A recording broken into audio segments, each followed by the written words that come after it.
따뜻한 남쪽 부산 신안 근처에 있는 부산 산재 노무사입니다. 오늘은 조선소의 어처구니 없는 하청업체 생태계 이야기를 하려고 합니다. 조선소 안에는 블록을 조립하거나 탑재하는 하청업체들이 많습니다. 이 하청업체들 소속으로 적게는 20명, 많게는 150명 정도의 직원들이 일을 하는데 일부 인원만 4대 보험에 가입되어 있고 대부분의 직원은 4대 보험이 미가입된 상태에서 근무하고 있습니다.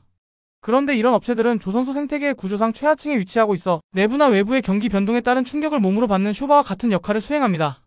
이런 쇼바 역할을 수행하는 과정에서 제일 앞장서서 부당해고를 당하거나 산재 은폐를 당하고 임금 체불을 당하게 됩니다. 이 중에서 임금 체불지를 당하고도 임금 체불한 사업주에게 국가에서 체불 임금에 대해 당연히 지급하는 체불 대지급금을 받게 해줘서 고맙다고 인사하는 괴상한 구조에 대해서 이야기하고자 합니다.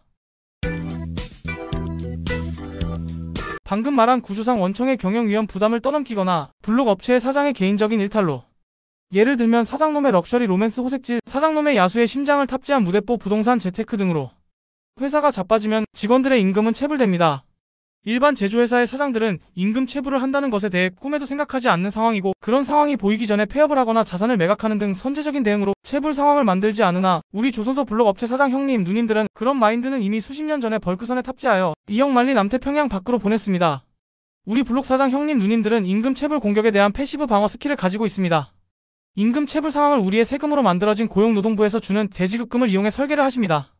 몇 개월을 체불을 일으키고 어느 시점에 터뜨리고 어느 시점에 노동부에 신고하고 어느 시점에 근로자들에게 대지급금을 받게 하고 어느 시점에 근로자들 취하서를 뜯어 노동부에 제출해 형사처벌을 면하고 어느 시점에 다른 사람 명의로 사업자를 다시 내서 어느 시점에 다시 블록 탑재 사장 왕좌에 오르면 된다고 견적을 내십니다.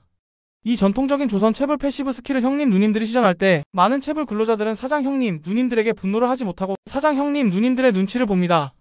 왜 눈치를 보냐면 이 패시브 스킬 시전에 들어가면 우리 사장님 처벌하지 말라는 취하서를 내고 사장 편으로 들어가 대지급금을 정리하면 수수료로 5% 이하만 주면 되는데 이 시전 상황에 못 들어가면 10% 이상의 수수료를 대지급금 수수료로 외부 노무사에게 주어야 사건이 진행되기 때문입니다.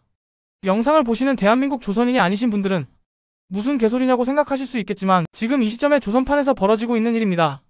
내 월급을 받는데 월급 안 준 사장에게 수수료를 주고 국가에서 월급을 받으며 국가에서 대지급금을 비싼 외부 노무사를 통하지 않게 싼 노무사를 소개해준 사장에게 고마워하는 모습이 따뜻한 대한민국 동남권 바닷가 조선소에서 몇십 년째 벌어지고 있습니다. 그럼 이제 저도 설명은 그만하고 약을 팔겠습니다. 우리 동남권 조선소 근로자 여러분, 체불 사건 저에게 맡기세요.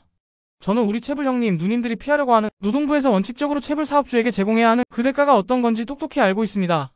사업주가 눈치를 보게 만들고 여러분의 권리를 반드시 찾아드리겠습니다. 이제 그들을 용서하지 말고 바로 잡으세요. 저에게 맡기고 당당하게 그 대가를 받으세요. 체불 사건을 한강 이남에서 300건 이상 진짜 수행한 흔치 않은 노무사입니다. 무료 상담이니 편하게 연락주세요.